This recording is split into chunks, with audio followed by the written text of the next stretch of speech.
Coucou à tous, je suis super contente de vous retrouver pour une nouvelle vidéo et ça va changer un petit peu puisque c'est un tag. Ça fait super longtemps que j'ai pas tourné un tag, je pense que le dernier remonte à il y a presque un an si je dis pas de bêtises. Donc voilà, ça fait un petit moment. J'ai été taguée par Magali de la chaîne Parentillage, donc je vous mets son lien en barre d'infos. Et c'est parti parce qu'il y a quand même 12 questions, donc on commence tout de suite. Et comme je suis très bavarde, vous me connaissez maintenant, voilà, on va pas trop s'éterniser. Hein. Première question, présente-toi en quelques mots, combien as-tu d'enfants, quel âge ont-ils? Donc j'ai Mélanie, n'importe quoi.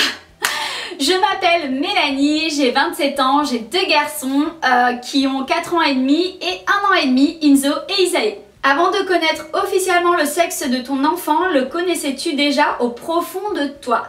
Absolument pas. Donc pour Inzo, donc ça c'est mon grand, pas du tout. Je n'avais absolument aucune idée. Par contre, ce qui est drôle, c'est que mon mari, un soir, il fumait à l'époque, il a été fumé sur la terrasse.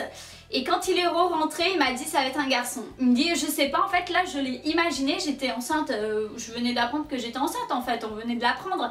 Et quelques jours, ou peut-être quelques semaines plus tard, il me dit je sais pas, je l'ai ressenti en fait, j'ai pensé à notre bébé. Et c'était un garçon, en l'imaginant, il s'imaginait un garçon. Donc il m'a juste dit ça. Et ensuite, quelques jours après, il a eu sa grand-mère au téléphone. Donc c'est sa grand-mère paternelle, voilà, qui est espagnole. Et qui guérissait les gens à distance par téléphone. Elle était guérisseuse et tout. Bon, enfin voilà, après on y croit ou on n'y croit pas. Bref, en tout cas, elle faisait ça, elle faisait très bien. Et elle a dit à Richard, quand il lui a annoncé qu'il allait être papa, elle lui a dit ça va être un garçon. Et donc du coup, bah, effectivement, ça s'est avéré être un garçon. Donc voilà, mais moi, personnellement, j'ai jamais ressenti ça. Ensuite, pour Isaïe, pareil, j'avais aucun pressentiment. Je me rappelle qu'il y a quelques copines qui me demandaient et je leur disais, je sais pas, je pense que ça va être un deuxième garçon. Alors, est-ce que c'était peut-être pour justement me préparer avoir un deuxième garçon et ne pas être déçue si jamais c'était un garçon et pas une fille? Peut-être que ça a dû y faire psychologiquement, ouais voilà, j'ai dû me dire ça sera un garçon comme ça au moins je ne serais pas déçue. Mais honnêtement c'était pas un pressentiment, je le ressens pas comme ça. Troisième question, alors maman au foyer ou maman au travail? Donc moi je ne me considère pas du tout comme maman au foyer. Alors ça va vous paraître bizarre, oui ouais je suis maman au travail. Alors certes je travaille pas tout le temps, je travaille pas 12 mois sur 12 ou 11 mois sur 12, mais bon ça c'est par rapport à ma vie professionnelle, mais j'ai toujours plus ou moins travaillé. Enfin Isaïe j'avais repris quand il avait 6 mois, donc bon j'ai quand même pris 6 mois.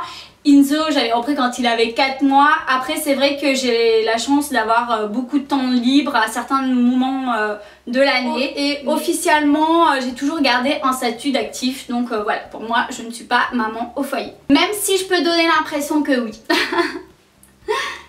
Alors 4. As-tu un objet ou quelque chose de symbolique faisant référence à ton enfant qui ne te quitte jamais? Alors non, pas spécialement. Bon, j'ai juste, oui, si on peut appeler ça un objet symbolique qui ne me quitte jamais, j'ai le tatouage d'Inzo. Enfin le tatouage voilà avec son prénom de gravé sur ma peau. Donc évidemment il ne me quittera jamais. Je dois faire celui d'Isaïe au mois d'octobre. As-tu déjà vécu une situation où ton instinct de maman a pris le dessus? Alors pas vraiment je crois, je ne sais pas en fait. Franchement je vois pas, je sais pas. Numéro 6, fais-tu partie de ces mamans qui ont gardé leur test de grossesse? Alors oui. Oui, et j'assume, oui, ils sont juste là en face de moi dans ma table de chevet, à côté de mon lit. Oui, j'ai gardé, j'en ai un d'Inzo et j'en avais fait 2 pour Isaïe, donc j'ai gardé les 2 et je les garderai toujours, je pense, en souvenir. Vous allez trouver ça complètement ridicule, mais c'est comme ça fait partie des petits accessoires comme ça, des petits détails que je garde et qui me sont précieux pour moi. Question numéro 7.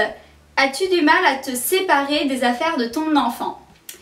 Alors oui, j'ai beaucoup de mal à me séparer de leurs affaires. Et pour vous dire aussi, il y a des jouets que je sais que je vais garder toute ma vie. Genre, il y a des jouets qui leur appartiennent que je sais que je veux garder pour mes futurs petits-enfants. Non, vous allez vous dire, elle est folle, ça.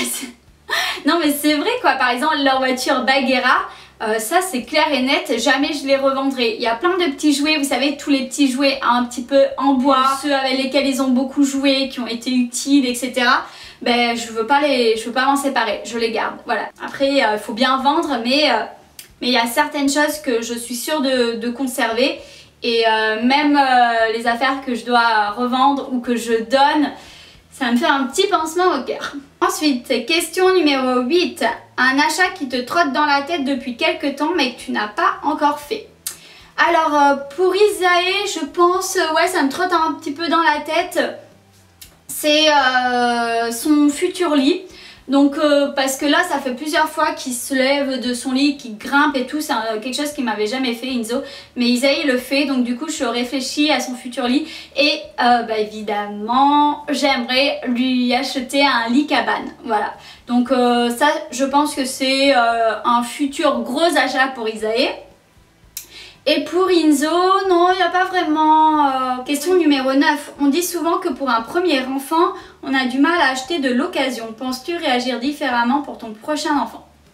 Alors effectivement, là c'est pareil, hein, il y en a qui vont me trouver ridicule. C'est vrai que pour Enzo, c'était hors de question, je voulais acheter que du neuf. Que du neuf. Pour moi, sa chambre, c'était obligatoire, c'était du neuf. Je voulais pas, rien que l'idée de le mettre dans un lit qui avait appartenu à notre enfant, je ne voulais pas. Donc il fallait que son lit soit neuf, il fallait que sa chambre, surtout sa chambre, parce que pour moi c'est vraiment comme son espace à lui et je voulais que tout lui appartienne et que ça n'appartienne qu'à lui. Donc du coup j'ai tout acheté neuf. Après par la suite en grandissant, c'est vrai que je me suis un peu plus dirigée vers des achats d'occasion comme son parc qui coûtait genre 180 € je crois à l'époque sur internet. Je me suis dit oups, on va regarder sur le bon coin et là je l'ai trouvé à 2 fois moins cher. Donc bon bah voilà, il y a des affaires comme ça qu'on a fait sur le bon coin que je suis super contente finalement d'avoir fait parce que c'est presque du neuf et au final c'est en super état et pour 2 fois moins cher quoi. Donc au final oui c'est un peu ridicule de s'aventurer dans du neuf. Après voilà, si vous voulez acheter du neuf, si vous préférez, bah il n'y a pas de souci. Enfin c'est vrai que moi ça m'énervait un petit peu quand j'avais des gens autour de moi qui me disaient mais pourquoi tu achètes du neuf, ça sert à rien, il va pas le porter, parce qu'en plus j'ai acheté pareil les habits, alors ça c'était hors de question, il fallait que ça soit que du neuf aussi. Et les gens ne comprenaient pas autour de moi, ils me disaient mais pourquoi tu achètes du neuf, c'est ridicule, ils vont grandir, ça va pas lui aller, il va le porter une fois, le lit c'est pas grave si il a servi à quelqu'un d'autre et tout ça. Et ça avait le don de m'agacer parce que oui, j'avais peut-être raison. Effectivement, ils avaient raison, mais moi c'était comme ça, c'était mon choix, je voulais du neuf. Donc je vois pas pourquoi ça me dérangeait en fait. Et c'est vrai qu'il y a certaines personnes qui trouvaient ça ridicule, mais il faut savoir respecter le choix de chacun. Bon bref, et tout ça pour conclure qu'effectivement pour Isaïe, en fait j'ai rien besoin d'acheter puisque j'avais tout d'Enzo. Donc là évidemment j'ai tout gardé, j'ai tout réutilisé pour Isaïe. Donc voilà, il ne faut pas avoir de réticence à acheter d'occasion, mais il faut aussi respecter les personnes qui veuillent acheter du neuf. Voilà, c'est tout. Ensuite, 10e question. Un fait marquant depuis la naissance de ton enfant à nous raconter, qu'il soit heureux ou un peu moins.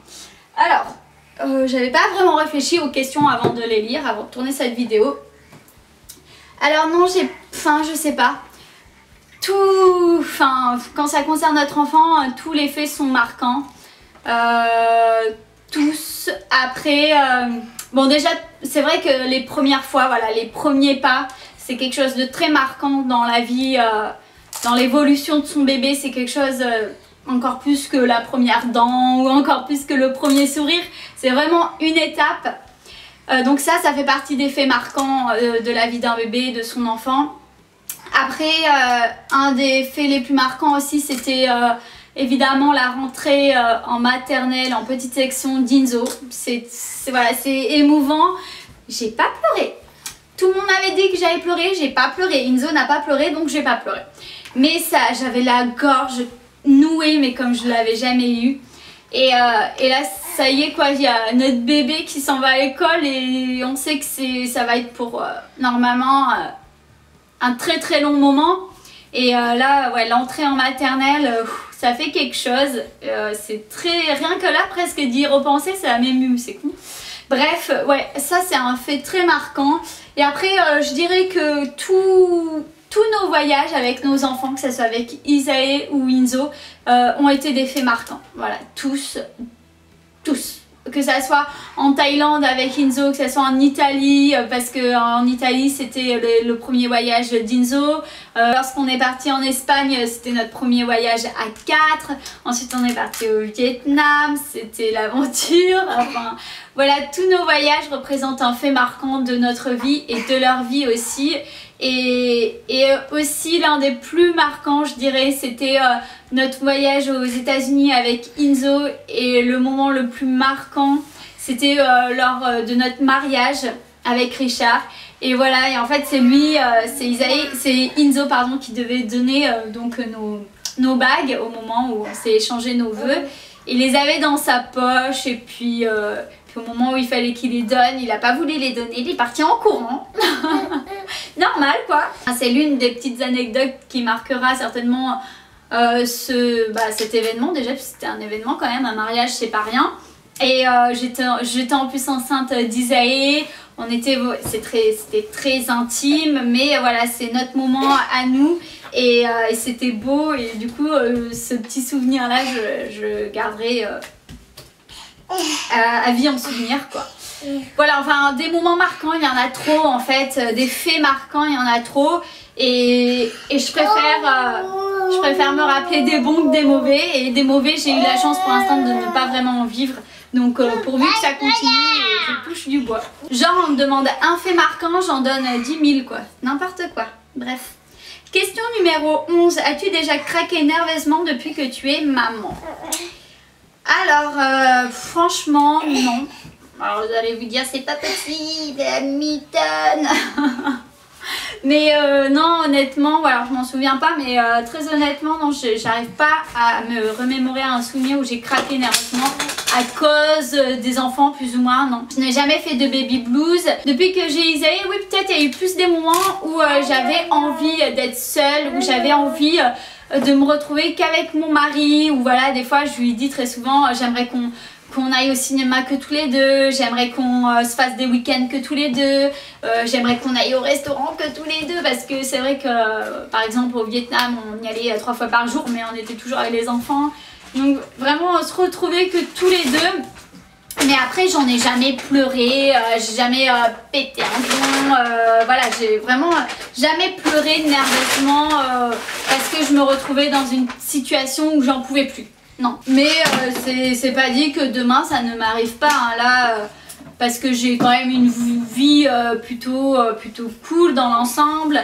Mais c'est pas dit que là par exemple je vais enchaîner 7 jours sur 7 le boulot avec la maison, mes activités d'à côté, les enfants, etc. Là pour le coup il y a un moment donné où je vais peut-être craquer nerveusement, peut-être.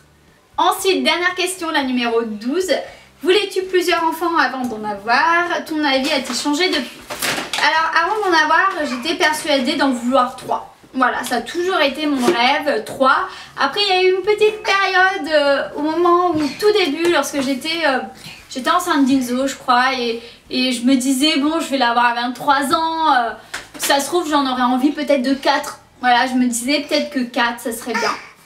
Mais ça n'a pas duré longtemps, puisque clairement à la naissance d'Isae, mon avis a complètement changé.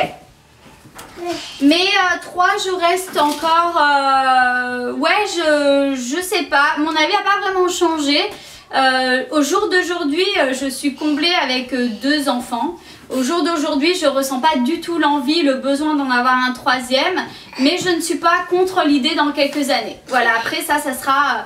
je peux pas prévoir, ça peut pas non plus, ça peut pas se prévoir quoi, je veux dire, je sais pas, ça dépendra de la vie qu'on aura dans quelques années, ça dépendra de mes enfants, comment ils évolueront, ça dépendra de nos projets professionnels, privés, enfin Il y a plein de choses, ça dépend de plein de choses, donc voilà, et ça dépendra surtout si on a l'envie d'en avoir un troisième. Et pour l'instant, bah, la question ne se pose pas puisqu'on n'a pas l'envie ni le besoin, donc voilà. Ce tag est maintenant terminé, donc merci à Magali de m'avoir tagué. Je vais à mon tour taguer des mamans, donc je regarde la liste. Donc moi je vais taguer maman à 19 ans, je vais également taguer maman fière, Jessou Family. Ensuite, Madame Maman, je vous mets les liens de leur chaîne en barre d'infos, n'hésitez pas à aller voir leur chaîne. Et puis si vous faites ce tag les filles, ben, n'hésitez pas à le mentionner pour que je vienne voir votre vidéo. J'espère que ce petit tag vous a plu et en attendant, ben, on se retrouve. Il est en train de manger mes pilules. Non, c'est pas des bonbons. Non. Bon.